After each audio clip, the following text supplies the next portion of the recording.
अस्सलामुअलैकुम वरहमतुल्लाहि वबरकातुहू। I am sir Shoaib theoretical physicist. ये है मेरा प्यारा सा channel physics with sir Shoaib. उम्मीद करता हूँ आप लोग खैरियत से होंगे, ठीक ठाक होंगे, अच्छी तरह से होंगे।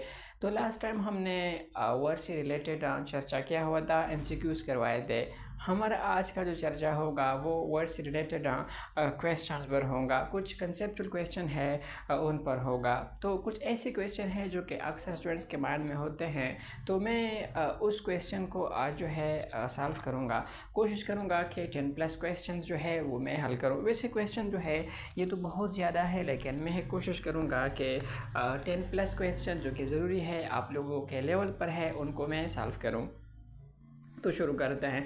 सबसे पहले मैं थोड़ा सा इजी क्वेश्चन से जो है शुरू करता हूँ, क्योंकि इससे मेरा जो है एक मकसद है। फिर मैं उसी इजी क्वेश्चन से जो है और ढेर सारी क्वेश्चन को निकालूंगा। तो पहला इजी क्वेश्चन ये है कि what is the scientific definition of work. यानी साइंस के अंदर साइंस के अंदर हम वर्क को किस तरह डिफाइन करते हैं, या फिर हम यूँ भी कह सकते हैं कि फिज़िक्स के अंदर हम वर्क को किस तरह डिफाइन करते हैं। तो पहला क्वेश्चन जो कि ऑलरेडी जो है आसान है, अब वो करते हैं। क्वेश्चन नंबर 1 की तरफ अब आते हैं। क्वेश्चन नंबर 1 जो है उनकी तरफ अब आते हैं, उनको करते हैं। फिज़िक्स के अंदर या फिर साइंस के अंदर जो वर्क होता है उसको हम किस तरह डिफाइन करते हैं।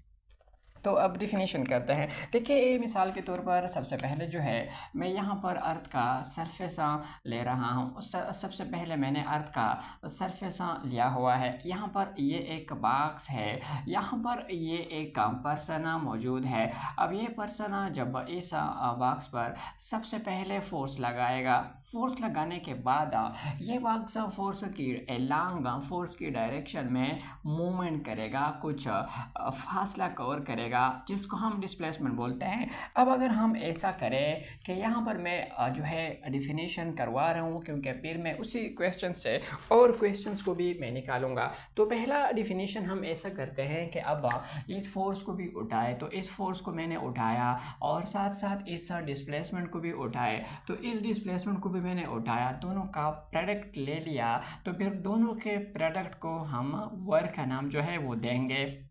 या फिर फिज़िक्स में, साइंस में वर्क को हम ऐसे डिफाइन करते हैं कि इस फोर्स को उठाए और इस डिस्प्लेसमेंट को उठाए, दोनों को मैंने उठाया, दोनों को ज़रब करें। ज़रब करने से जो एक न्यू फिज़िकल क्वांटिटी हमें मिल जाएगी, उस न्यू फिज़िकल क्वांटिटी को हमने वर्क का नाम जो है वो देना है। या हम ऐसे भी डिफाइन कर सकते हैं कि फ़िज़िक्स में वर्क तब होगा जब हम किसी भी बॉडी पर पहले फोर्स लगाए, फिर इसके बाद वो बॉडी फोर्स के एलांगा या फोर्स के कंपोनेंट के एलांग जो है वो जाए, कुछ फासला कवर करे। तो फिर हम यूँ कहेंगे कि इस पर्सन ने वर्क किया हुआ है, या इस फोर्स ने वर्क किया हुआ है, या फिर इस बॉडी पर वर्क हुआ है, या फिर इस केस के अंदर जो है वर्क हुआ है। यानी वर्क तब होगा जब हम सबसे पहले किसी भी बॉडी पर फोर्स अप्लाई करें, फिर फोर्स अप्लाई करने के बाद वो बॉडी फोर्स के एलांग कुछ मूव भी करे, कुछ फासला भी जो है वो कवर करे। तो यहाँ हम वर्क को ऐसे भी डिफाइन कर सकते हैं कि इस फोर्स को उठाए, तो फोर्स को मैंने उठाया, फोर्स को उठाने के बाद मैंने डिस्प्लेसमेंट को भी उठाया। फोर्स और डिस्प्लेसमेंट का डॉट प्रोडक्ट या स्केलर प्रोडक्ट जब हम लेते हैं, तो डॉट प्रोडक्ट या स्केलर प्रोडक्ट को हम जो है वर्क का नाम देंगे। या डॉट प्रोडक्ट स्केलर प्रोडक्ट से जो एक न्यू स्केलर हमें मिलेगी, उस न्यू स्केलर को, उस न्यू फिजिकल क्वांटिटी को हमने वर्क का नाम देना है। और ये जो है हम ऐसे भी लिख सकते हैं कि F D cause of theta जो है, ऐसे भी हम वर्क को लिख सकते हैं। तो उम्मीद करता हूँ आप लोगों को क्वेश्चन नंबर 1 समझ में आ गया होगा। देखिए, फिजिक्स में हम वर्क तब होगा, साइंस में वर्क तब होगा जब हम सबसे पहले किसी भी बॉडी पर, मास पर फोर्स अप्लाई करें। फोर्स अप्लाई करने के बाद फिर वो मास, फिर वो बॉडी फोर्स के एलांग है, फिर फोर्स के कंपोनेंट के एलांग जो है मूव भी करे, कुछ फासला भी कवर करे। यानी फोर्स भी ज़रूरी है और फोर्स के डायरेक्शन में मूवमेंट, डिस्प्लेसमेंट भी जो है ज़रूरी है। तब जो है हम कहेंगे कि वर्क कहाँ हुआ है। तो पहला क्वेश्चन जो कि आसान था मैंने कर दिया है। अब पहला क्वेश्चन आसान था, इस आसान क्वेश्चन से स्टार्ट, मेरा मतलब ये है कि अब मैं जो और क्वेश्चन है जो कि मैं इसी से मैं और निकालूंगा, दूसरा सवाल जो है, अब आते हैं दूसरा सवाल ये है कि why is work equal to force multiplied by displacement. देखिए यहाँ पर मैंने आप लोगों को बताया कि सबसे पहले हम वर्क को जब हम डिफ़ाइन करते हैं तो हम फोर्स को भी उठाते हैं और साथ साथ डिस्प्लेसमेंट को भी उठाते हैं। तो सवाल ये है कि वर्क ऐसा हम क्यों डिफ़ाइन कर रहे हैं। जब मैं ख़ुद जब 9th में था तो मेरे माइंड में ये सवाल बहुत ज़्यादा था कि हम वर्क को इन टर्म ऑफ फोर्स और डिस्प्लेसमेंट क्यों डिफ़ाइन कर रहे हैं। क्या हम यहाँ पर वेलोसिटी को नहीं ले सकते थे, क्या यहाँ पर हम कोई और क्वांटिटी को नहीं ले सकते थे। तो फोर्स और डिस्प्लेसमेंट ही क्यों लिया है, क्यों हम वर्क को ऐसे डिफ़ाइन कर रहे हैं कि फोर्स और डिस्प्लेसमेंट के पीरियड को हम वर्क बोलते हैं। यानी कहने का मेरा मतलब ये है कि वर्क के डिफिनीशन में हम फोर्स और डिस्प्लेसमेंट ये दोनों क्यों लेते हैं। तो अब आते हैं इस क्वेश्चन का जो जवाब है वो मैं आपको दूंगा। देखिए इस क्वेश्चन के जवाब से पहले कुछ ज़रूरी बातें हैं, पहले मैं चाहता हूँ कि आप लोगों को वो बताऊँ। देखिए हमें पता है कि F is equal to ma। इस इक्वेशन का मतलब यह है कि जब हम किसी भी मास के ऊपर फोर्स अप्लाई करें तो फिर ये फोर्स इस मास में एक्सेलरेशन पैदा करेगा, यानी फोर्स एक्सेलरेशन भी पैदा करता है। अब एक ही जगह पर डेल्टा वी और डिवाइड बाय डेल्टा टी जो है ऐसा लिखे। तो इस इक्वेशन का मतलब यह है कि जब हम किसी भी मास के ऊपर फोर्स अप्लाई करें तो फिर ये फोर्स इस मास के वेलोसिटी को चेंज करेगा। इस इक्वेशन को हम ऐसा भी लिख सकते हैं, ये जो चेंज है सबसे पहले स्पीड को, सबसे पहले जो है डायरेक्शन को सबसे पहले कांस्टेंट ले ले और स्पीड को हम सबसे पहले जो है वो चेंज करते हैं।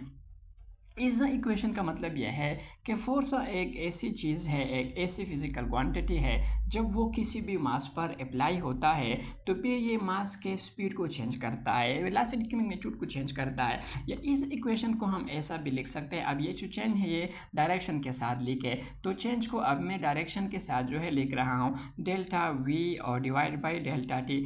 इस इक्वेशन का मतलब ये है, अगर हमने ये मालूम करना हो कि फोर्स जो है जब किसी भी मास पर अप्लाई हो जाए तो फिर वो मास के डायरेक्शन को चेंज करेगा, तो फिर इसके लिए हमने इस इक्वेशन को जो है लिखना है। या अगर हम ऐसा करें कि फोर्स हमें पता है बराबर होता है डेल्टा पी और डिवाइड बाय डेल्टा टी। इस इक्वेशन का मतलब ये है कि जब हम किसी भी मास पर फोर्स अप्लाई करें तो फिर ये फोर्स इस मास के मोमेंटम को भी चेंज करता है। कहने का मेरा मतलब ये है, अगर हमें एक्सेलरेशन के बारे में जानना है तो हमने इस इक्वेशन को जो है लिखना होगा, यानी फोर्स मास में कितना एक्सेलरेशन पैदा करता है तो हमें इस इक्वेशन को इस्तेमाल करना होगा। अगर हमें ये जानना है कि फोर्स मास के वेलोसिटी को चेंज करता है तो हमने इस इक्वेशन को जो है वो इस्तेमाल करना होगा। अगर हमें ये मालूम करना मैं ये मालूम करना चाहता हूँ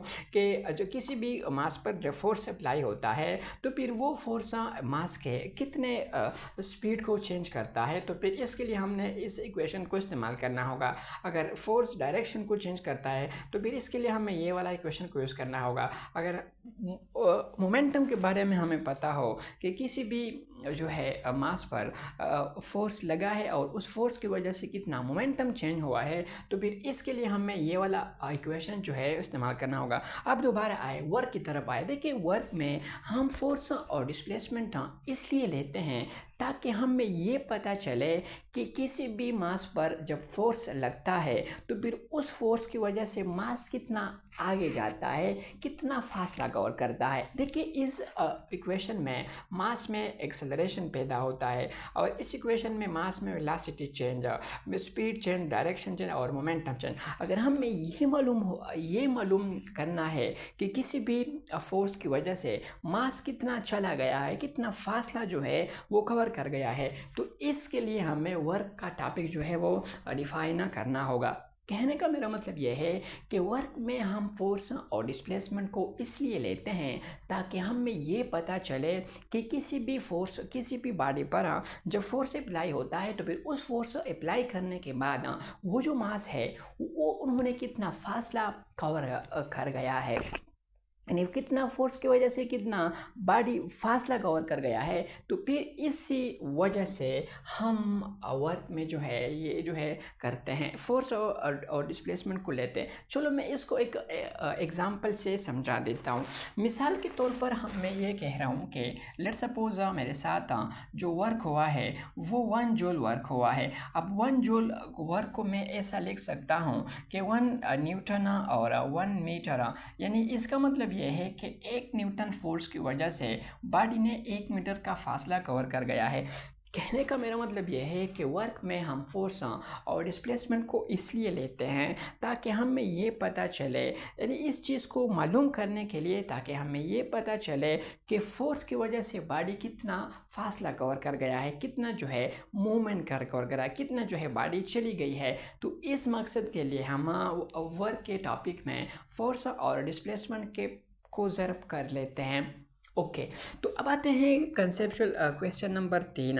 कंसेप्चुअल क्वेश्चन नंबर 3 यह है कि वाई डज द एंगल, देखिए यहाँ पर आप देखिए वर्क में हमने फोर्स को भी उठाया है और हमने डिस्प्लेसमेंट को भी उठाया है। ठीक है, वर्क के लिए फोर्स भी ज़रूरी है, वर्क के लिए डिस्प्लेसमेंट भी ज़रूरी है, लेकिन यहाँ पर एक सवाल है। सवाल ये है कि ठीक है सर, ये तो आपने हमें बताया कि पहले हम किसी भी बॉडी पर फोर्स लगाएगा, फोर्स लगाने के बाद फिर वो फोर्स उस बॉडी को मूव करेगा, कुछ फासला कवर करेगा।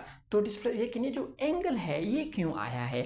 तो एंगल क्यों आया है, एंगल को हम यहाँ पर क्यों यूज़ करते हैं? तो तीसरा सवाल जो है वो ये है कि वर्क टॉपिक में ये जो एंगल है, वर्क टॉपिक में ये जो एंगल थीटा है, या हम यूँ भी कह सकते हैं कि वर्क में ये जो कास थीटा है ये क्यों आया है। अच्छा, अब ऐसा सवाल भी हो सकता है कि वर्क में साइन थीटा क्यों नहीं आया है, टेंशन थीटा क्यों नहीं आया है, पहला एंगल क्यों आया है, दूसरा कास थीटा ही क्यों आया है। तो इस क्यों का जवाब मैं देता हूँ। देखिए ये वाला जो यहाँ पर जब हम ऐसा करते हैं कि सिंपली फोर्स को उठाते हैं, डिस्प्लेसमेंट को उठाते हैं, इनको ज़र्ब करते हैं, तो फिर इसको हम वर्क बोलते हैं। असल में इस केस में भी यहाँ पर भी एंगल होता है, लेकिन यहाँ पर क्योंकि दोनों सेम डायरेक्शन में है तो थीटा 0 डिग्री और कास 0 1, तो फिर वो यहाँ पर वो जो एंगल है वो यहाँ पर कैंसिल आउट हो जाता है, लेकिन यहाँ पर भी एंगल होता है। तो अब आते हैं क्यों क्यों होता है और कास थीटा ही क्यों होता है। इस चीज़ को अब मैं क्लियर कराऊंगा कि एंगल ही क्यों होता है। एंगल इस वजह से होता है क्योंकि वर्क जो है ये एंगल पर डिपेंड करता है, फोर्स पर करता है, डिस्प्लेसमेंट पर करता है और एंगल पर करता है। फिर वही सवाल है कि सर एंगल पर क्यों करता है और कास थीटा पर ही क्यों करता है। तो बात है, इस क्वेश्चन को मैं हल करता हूँ। मिसाल के तौर पर इसके लिए जो है सबसे पहले मैं यहाँ पर अर्थ का सरफेस जो है मैं लूँगा।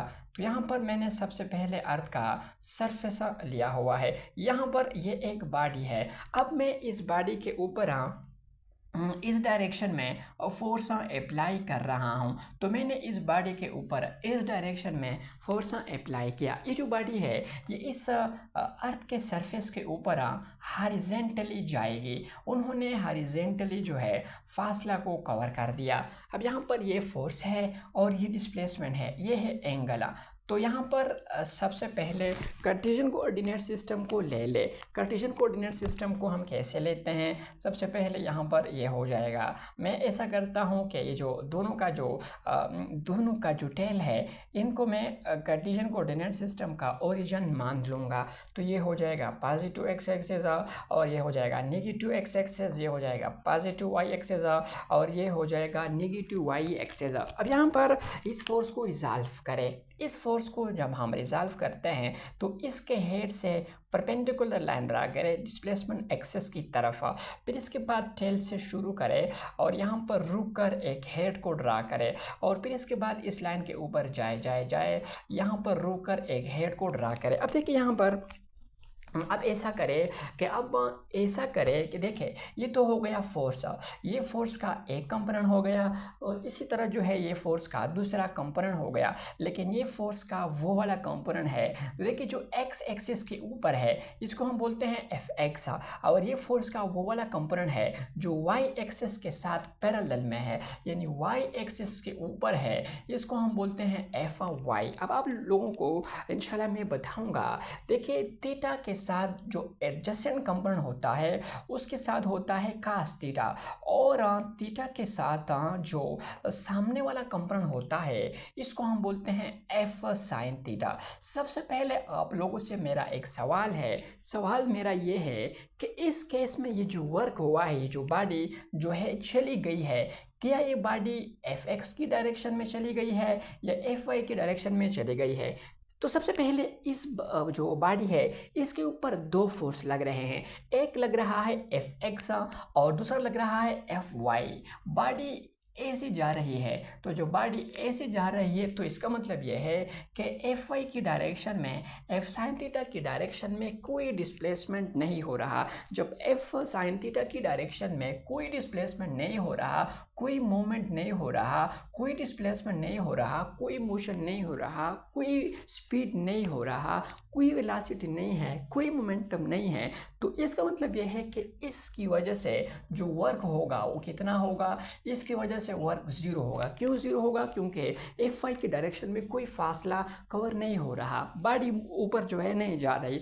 तो अब इस एफ एक्स की डायरेक्शन में बॉडी जो है चली गई है, तो अब आप एफ एक्स को उठाए, एफ एक्स को मैंने उठाया और ये जो डिस्प्लेसमेंट है इनको उठाए, इनके साथ ज़रब करें, तो फोर्स और डिस्प्लेसमेंट के पेरियड को हम वर्क बोलते हैं। और यहाँ पर एफ एक्स की जगह पर हम एफ कास थीटा भी जो है वो लिख सकते हैं, एफ कास थीटा भी लिख सकते हैं और यहाँ पर डी भी लिख सकते हैं। अब तरतीब दे दे, पहले एफ लिखे, फिर इसके बाद डी लिखे और फिर इसके बाद कास थीटा लिखे। तो अब यहाँ पर कास थीटा क्यों आई है? कास थीटा इस वजह से आई है क्योंकि यहाँ पर कास थीटा की डायरेक्शन में फासला जो है कवर हो गया है। जब कास थीटा की डायरेक्शन में फासला कवर हो गया है तो फिर इसका मतलब यह है कि कास थीटा की वजह से वर्क हुआ है, कास थीटा की वजह से वर्क हुआ है, कास थीटा की वजह से वर्क हुआ है, इस वजह से यहाँ पर कास थीटा आया है।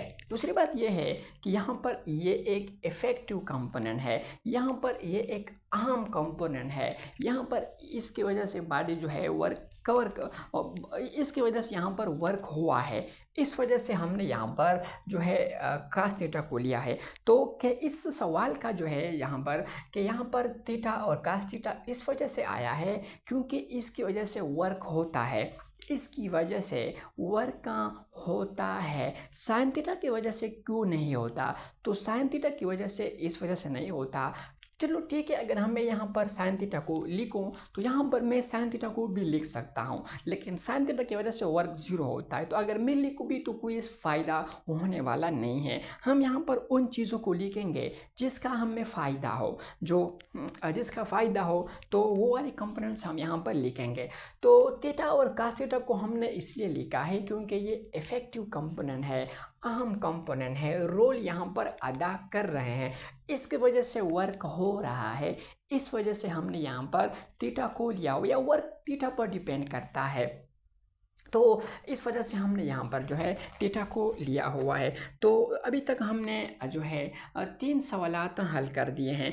अब आते हैं चौथा सवाल। चौथा सवाल ये है कि चौथा सवाल जो है वो ये है कि चौथा सवाल जो है वो ये है, क्वेश्चन नंबर 4, वो ये है कि सबसे पहले जो है पॉजिटिव वर्क और नेगेटिव वर्क और ज़ीरो वर्क, पॉजिटिव वर्क क्या होगा, ज़ीरो वर्क क्या होगा और नेगेटिव वर्क क्या होगा, सब के लिए कंडीशन किया है। तो वर्क के लिए जो है कंडीशन, तो सबसे पहले वर्क के लिए क्या कंडीशन है? देखिए वर्क के लिए जो है 3 कंडीशन है। वर्क के लिए पहला कंडीशन ये है कि बॉडी के ऊपर जो है फोर्स लाजमन होगा। दूसरा कंडीशन ये है कि बॉडी जो है फोर्स की डायरेक्शन में फोर्स के अलावा कुछ ना कुछ फासला भी लाजमन कवर करेगा। और तीसरा कंडीशन ये है कि फोर्स और डिस्प्लेसमेंट के दरमियान जो एंगल है वो 90 डिग्री नहीं होनी चाहिए।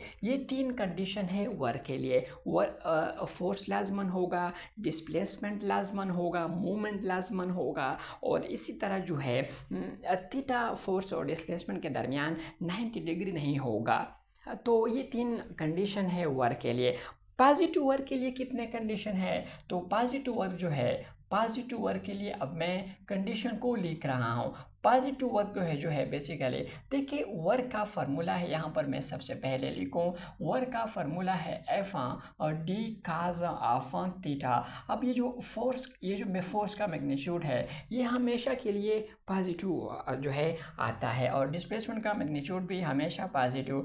काज थीटा जो है जब वर्क पॉजिटिव होगा तो फिर इस केस में जो वर्क होगा वो भी पॉजिटिव होगा, यानी पॉजिटिव वर्क के लिए काज थीटा पॉजिटिव आना चाहिए। और काज थीटा पॉजिटिव कब होगा? काज थीटा जो है पॉजिटिव ये एंगल पर होगा। काज थीटा पॉजिटिव तब होगा जब फोर्स और डिस्प्लेसमेंट के दरमियान एंगल 0 डिग्री के बराबर हो या 0 डिग्री से ज़्यादा हो और 90 डिग्री से कम हो, तो इस एंगल पर कास थीटा पॉजिटिव, और जब कास थीटा पॉजिटिव तो फिर वर्क पॉजिटिव होगा, यानी इस एंगल पर जो है वर्क पॉजिटिव होगा। ये थीटा 0 डिग्री से ज़्यादा होगा और 90 से कम होगा, तो इस एंगल पर कास थीटा पॉजिटिव होगा, और जब कास थीटा पॉजिटिव होगा तो फिर वर्क पॉजिटिव होगा। अब आते हैं नेगेटिव वर्क की तरफ। नेगेटिव वर्क जो है नेगेटिव वर्क की तरफ आते हैं। नेगेटिव वर्क के केस में यहाँ पर सबसे पहले फार्मूला को लिख लीजिए। वर्क का फार्मूला होता है एफ डी काज आफा थीटा। अब फोर्स की मैग्नीट्यूड जो कि हमेशा के लिए पॉजिटिव, डिस्प्लेसमेंट की मैग्नीट्यूड भी हमेशा पॉजिटिव, क्योंकि नेगेटिव वर्क आया हुआ है तो नेगेटिव वर्क के केस में कास थीटा नेगेटिव होती है। जब कास थीटा नेगेटिव होगा तो नेगेटिव ज़रबे पॉजिटिव से नेगेटिव आता है, तो फिर इस केस में वर्क नेगेटिव आएगा। अब नेगेटिव वर्क के केस में कास थीटा नेगेटिव होती है, यानी कहने का मेरा मतलब यह है कि नेगेटिव वर्क ये नेगेटिव क्यों आया हुआ है? ये कास थीटा की वजह से आया हुआ है, एंगल की वजह से आया हुआ है, क्योंकि कास थीटा नेगेटिव है। तो जब कास थीटा नेगेटिव होगा तब वर्क नेगेटिव आया हुआ है। सवाल ये है कि ठीक है सर, कास थीटा नेगेटिव आया है तब वर्क नेगेटिव आया। अब कास थीटा नेगेटिव कब होगा? जब हम सेकंड क्वाड्रेंट की बात जो है वो करेंगे, या आसान लैंग्वेज में अगर मैं बात करूं तो नेगेटिव जो है कास थीटा नेगेटिव कब होगा? जब फोर्स और डिस्प्लेसमेंट के दरमियान एंगल थीटा ये 90 डिग्री से ज़्यादा हो, 180 डिग्री के बराबर हो और 180 डिग्री से कम, 90 और 180 के दरमियान इन तमाम एंगल पर कास थीटा नेगेटिव, और जब कास थीटा नेगेटिव तो फिर वर्क भी नेगेटिव होगा। अब आते हैं तो यहाँ पर कहने का मेरा मतलब यह है कि हमेशा के लिए पॉजिटिव वर्क और नेगेटिव वर्क ये जो आते हैं ये इस एंगल की वजह से आते हैं, कास थीटा की वजह से आते हैं। पॉजिटिव वर्क के केस में angle theta cos theta positive होती है, फर्स्ट क्वाड्रेंट होता है, और नेगेटिव के केस में क्योंकि सेकंड क्वाड्रेंट में आता है और सेकंड क्वाड्रेंट में कास थीटा नेगेटिव होती है, तो नेगेटिव होने की वजह से वर्क नेगेटिव आता है। तो अब आते हैं ज़ीरो वर्क पर कि ज़ीरो वर्क कब होगा। ज़ीरो वर्क जो है वो कब होगा? सबसे पहले वर्क का फार्मूला लिख लीजिए। वर्क का फार्मूला है एफ डाटा डी या एफ डी काज आफा थीटा। यहाँ पर 4 केसेस बन रहे हैं। 4 केसेस जो है वो बन रहे हैं। पहला केस ये है कि जब फोर्स 0 होगा तब भी वर्क जो है वो 0 होगा, जब फोर्स 0 होगा तब भी वर्क 0 होगा। दूसरा केस ये है कि जब डिस्प्लेसमेंट 0 होगा तब भी जो है वो वर्क 0 होगा। तीसरा केस ये है कि जब फोर्स और डिस्प्लेसमेंट दोनों 0 होंगे तब भी जो है वो वर्क 0 होगा। और चौथा केस ये है कि जब कास थीटा 0 हो तब भी जो है वर्क 0 होगा, यानी वर्क 4 केसेस में 0 आता है। फोर्स 0 होगा तब भी वर्क 0 होगा, डिस्प्लेसमेंट 0 होगा तब भी वर्क 0 होगा, और फोर्स और डिस्प्लेसमेंट दोनों 0 होंगे तब भी वर्क 0 होगा, और जब कास थीटा 0 होगा तब भी वर्क 0 होगा। अब कास थीटा 0 एक एंगल पर आता है 90 डिग्री पर। 90 डिग्री पर जब फोर्स और डिस्प्लेसमेंट म्यूचुअली परपेंडिकुलर होते हैं तो फिर दोनों के दरमियान एंगल 90 डिग्री, और 90 डिग्री पर कास थीटा 0, और कास थीटा 0 होने की वजह से वर्क 0 आता है। तो मैंने वर्क के लिए भी 3 कंडीशन, फिर इसके बाद पॉजिटिव वर्क के लिए भी कंडीशन, नेगेटिव वर्क के लिए भी कंडीशन, और 0 वर्क के लिए भी 4 कंडीशन। 4 केसेस में वर्क जो है वो 0 आता है। तो ये सवाल भी मैंने कर दिया है। अब आते हैं वर्क का जो है ये स्केलर है या वेक्टर है, क्यों है, इसकी तरफ आते हैं।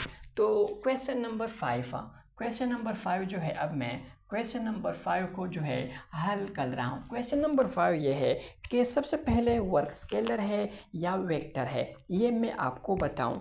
वर्क जो है, वर्क ये वर्क जो है ये स्केलर है या फिर वेक्टर है। तो इस क्वेश्चन का जवाब ये है कि वर्क का स्केलर है। तो वही बात है, क्यों स्केलर है, वेक्टर क्यों नहीं है? तो इसके एक 4-5 रीज़न है। पहला रीज़न ये है, यहाँ पर मैंने आपको ऑलरेडी बताया हुआ है कि ये हमें डॉट प्रोडक्ट से मिल रहा है, और हर वो क्वांटिटी जो हमें डॉट प्रोडक्ट से मिल जाए वो स्केलर होगा। तो वर्क स्केलर है। क्यों स्केलर है? क्योंकि ये हमें डॉट प्रोडक्ट से मिल रहा है, स्केलर प्रोडक्ट से मिल रहा है, और डॉट और स्केलर प्रोडक्ट का रिजल्ट स्केलर क्वांटिटी होती है, इस वजह से वर्क स्केलर है। दूसरा रीज़न ये है कि वर्क का सिर्फ और सिर्फ मैग्नीट्यूड होता है। तीसरा रीज़न ये है कि वर्क का कोई डायरेक्शन नहीं होता। और चौथा रीज़न ये है कि वर्क जो है ये डायरेक्शन पर डिपेंड ही नहीं करता।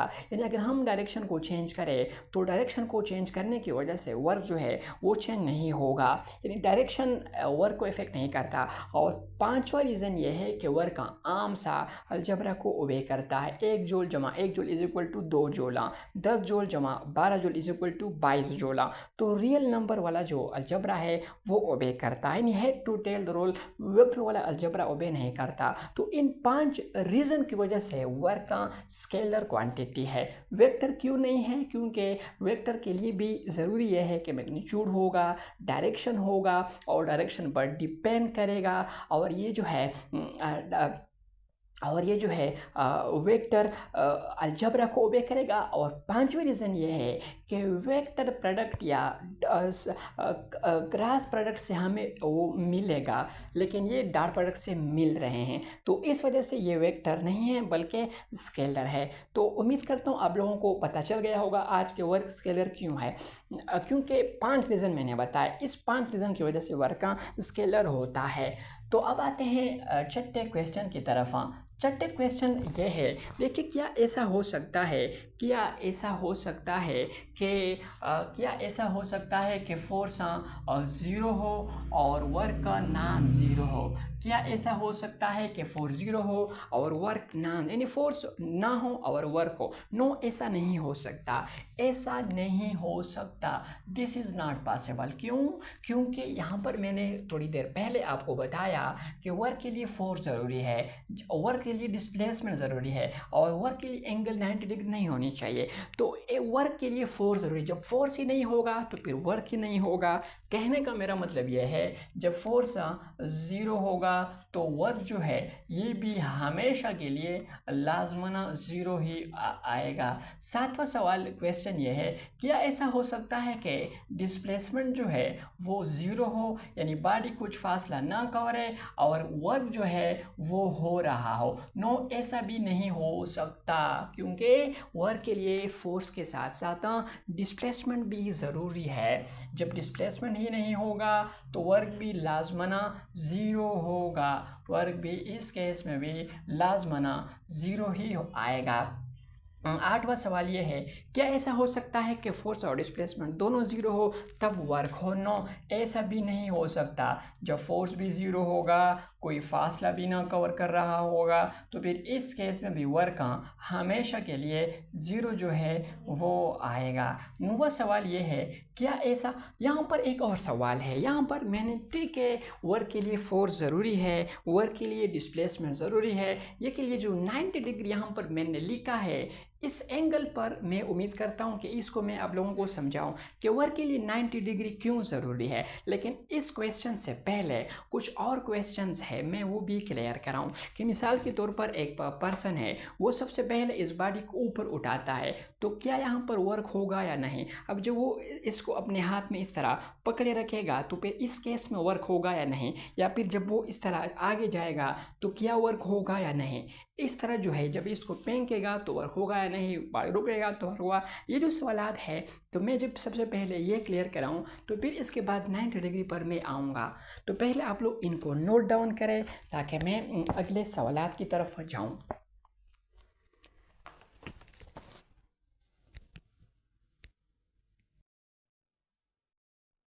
एक, दो, तीन।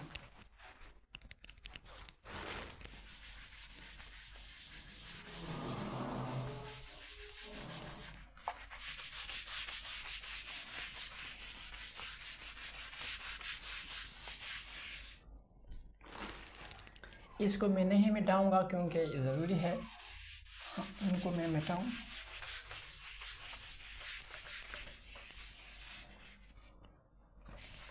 इसको भी मिटाऊं।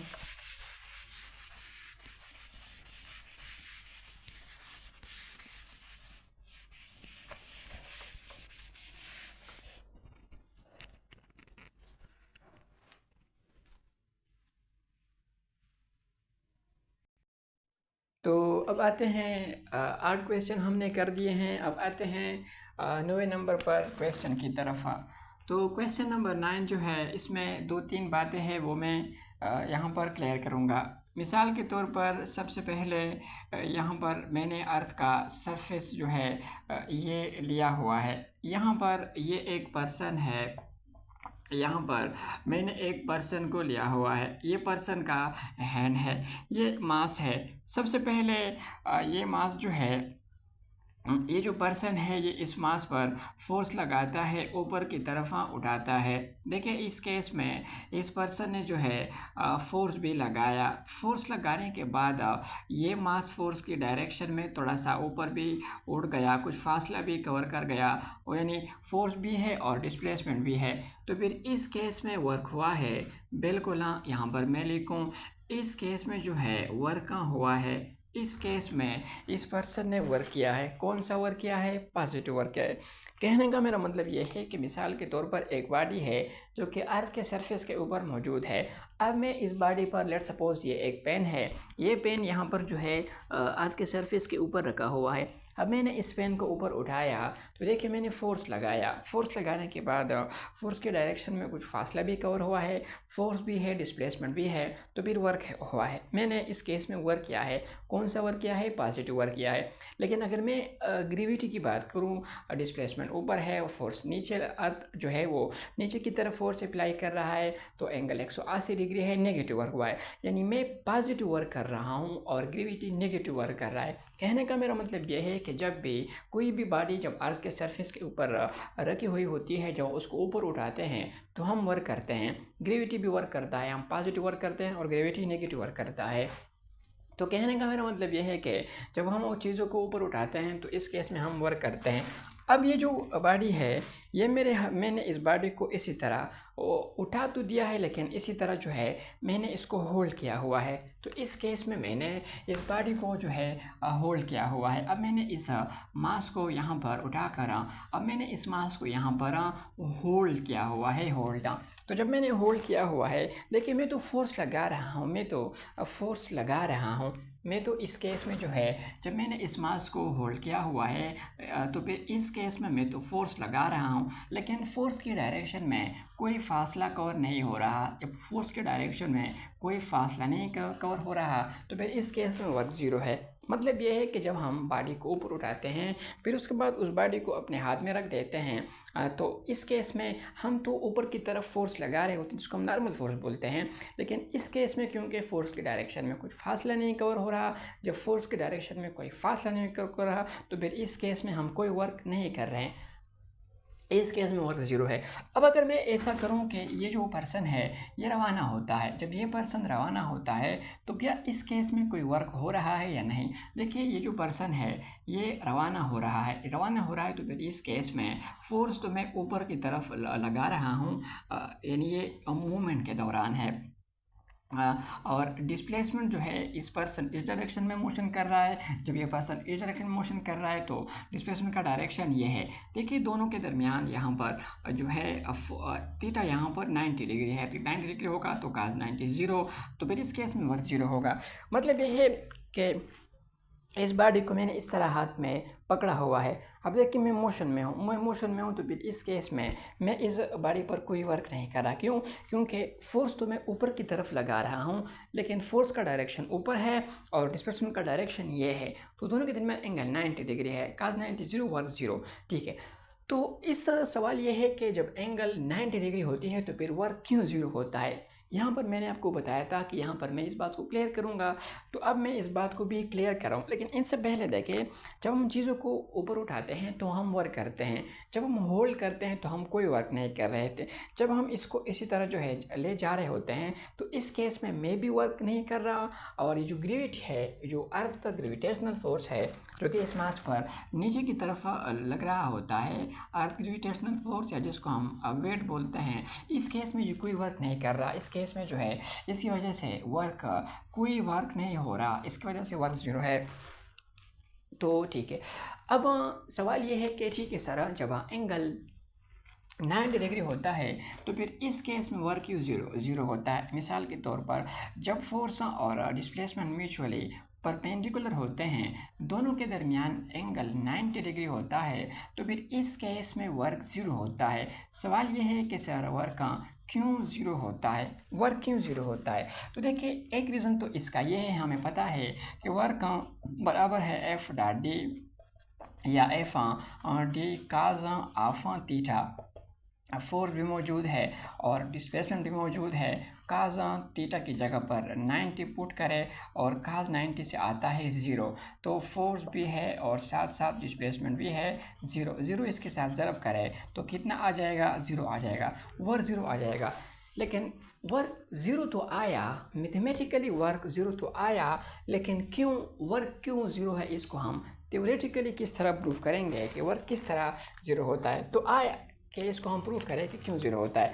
देखिए, मिसाल के तौर पर यहाँ पर जो है मैंने मिसाल के तौर पर अर्थ का सरफेस जो है वो लिया हुआ है, मैंने अर्थ का सरफेस लिया हुआ है। यहाँ पर ये एक बॉडी है, ये जो बॉडी है, ये बॉडी जो है ये इस डायरेक्शन में मोशन कर रही है, तो ये है डिस्प्लेसमेंट का डायरेक्शन। अब इस सरफेस इस बॉडी पर ऊपर की तरफ एक फोर्स लगा रहा है जिसको हम बोलते हैं नॉर्मल फोर्स। अब देखिए, इस केस में फोर्स और डिस्प्लेसमेंट के दरमियान एंगल कितनी है, एंगल इस केस में 90 डिग्री है। तो इस केस में वर्क ज़ीरो इस वजह से होता है कि ये जो डिस्प्लेसमेंट है ये फोर्स की अलाउ नहीं है।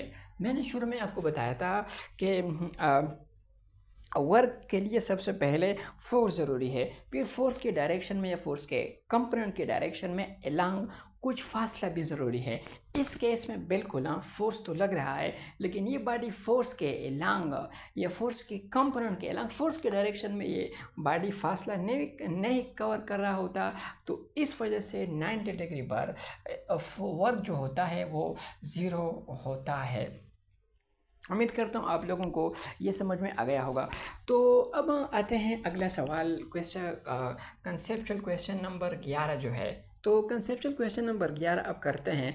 कंसेप्चुअल क्वेश्चन नंबर 11 ये है, why is work considered a method of energy transfer. अक्सर मैंने आपको वर्क के प्रॉपर्टीज़ में बताया था कि वर्क ये एक ऐसा प्रोसेस है कि जिसमें एक बॉडी से दूसरी बॉडी में एनर्जी ट्रांसफ़र होती है। तो यहाँ पर ये सवाल पूछा जाए कि क्यों वर्क हम ऐसा कंसिडर करते हैं कि इसमें एक बॉडी से दूसरी बॉडी में एनर्जी ट्रांसफ़र होती है। तो इस बात को यहाँ पर प्रूफ करते हैं। मिसाल के तौर पर सबसे पहले यहाँ पर मैंने अर्थ का जो है सरफेस लिया हुआ है। यहाँ पर ये एक बॉक्स है, सबसे पहले ये बॉक्स रेस्ट में है, सबसे पहले ये बॉक्स रेस्ट में है। जब रेस्ट में होगा तो फिर इसकी इनिशियल वेलोसिटी ज़ीरो होगी और इसकी इनिशियल वेलोसिटी ज़ीरो है और इसकी इनिशियल मोमेंटम ज़ीरो है और इसकी इनिशियल काइनेटिक एनर्जी जो है वो ज़ीरो है। अब मैं ऐसा करता हूँ कि मैं इसके ऊपर एक फ़ोर्स जो है अप्लाई करता हूँ। फोर्स अप्लाई करने के बाद ये जो है मोशन में आ जाएगा। अब उन्होंने जो है सबसे पहले ये जो है मोशन में आ गया, ये जो है बेसिकली मोशन में आ गया, कुछ फासला भी कवर हुआ जिसको हम डिस्प्लेसमेंट बोलते हैं, फोर्स भी है और डिस्प्लेसमेंट भी है। तो इस केस में वर्क जो है, इस केस में वर्क हुआ है, इस केस में वर्क हुआ है। अब ये मोशन में है तो फिर इसकी जो वेलोसिटी होगी वो नॉन ज़ीरो होगी, इसकी जो मोमेंटम होगी वो भी नॉन ज़ीरो होगी, इसकी यानी इसकी स्पीड भी होगी, इसकी वेलोसिटी भी होगी, इसकी मोमेंटम भी होगी और इसकी काइनेटिक एनर्जी भी होगी। अब देखिए, पहले काइनेटिक एनर्जी ज़ीरो थी, अब जो है काइनेटिक एनर्जी नॉन ज़ीरो है। मतलब ये है कि पहले इस बॉडी के पास कोई काइनेटिक एनर्जी नहीं थी, अब काइनेटिक एनर्जी है। तो पहले नहीं थी, अब है। इसका मतलब ये है कि इस फोर्स की वजह से इस बॉडी को काइनेटिक एनर्जी मिल गई है, यानी इस फोर्स की वजह से इस बॉडी को एनर्जी मिल गई है, या यहाँ पर जो पर्सन होगा उससे इसमें एनर्जी ट्रांसफ़र होती है। तो कहने का मेरा मतलब ये है कि इंशाल्लाह आप लोग जब फर्स्ट ईयर में आओगे तो फिर आप ये वाला जो इक्वेशन है वर्क एनर्जी प्रिंसिपल ये कहता है कि जब भी वर्क होगा तो वर्क की वजह से काइनेटिक एनर्जी में चेंज आएगा। यानी वर्क एक ऐसी चीज़ है जो काइनेटिक एनर्जी को चेंज करता है, या वर्क एक ऐसी फिज़िकल क्वांटिटी है कि जिसकी वजह से पोटेंशियल एनर्जी भी चेंज होती है। अब देखिए, काइनेटिक एनर्जी और पोटेंशियल एनर्जी दोनों को हम कोलेक्टिवली मैकेनिकल एनर्जी बोलते हैं। तो वर्क एक ऐसी फिज़िकल क्वांटिटी है कि जिसकी वजह से मैकेनिकल एनर्जी चेंज होता है, या वर्क का एक ऐसी फिज़िकल क्वांटिटी है, ये मैकेनिकल एनर्जी एक एनर्जी है। तो मैं इसको ऐसा लिख सकता हूँ कि वर्क एक ऐसी फिज़िकल क्वांटिटी है कि जब भी वर्क होगा तो उसकी वजह से एनर्जी में चेंज आएगा, उसकी वजह से एनर्जी चेंज होगा। एनर्जी चेंज का मतलब ये है कि एक बॉडी से दूसरी बॉडी में एनर्जी ट्रांसफ़र होगा। तो वर्क हम इस वजह से एनर्जी ट्रांसफ़र कंसीडर करते हैं, क्योंकि वर्क में एक बॉडी से दूसरी बॉडी में एनर्जी ट्रांसफ़र होती है। इस वजह से हम इसको कंसीडर करते हैं कि इसमें एनर्जी ट्रांसफ़र होती है।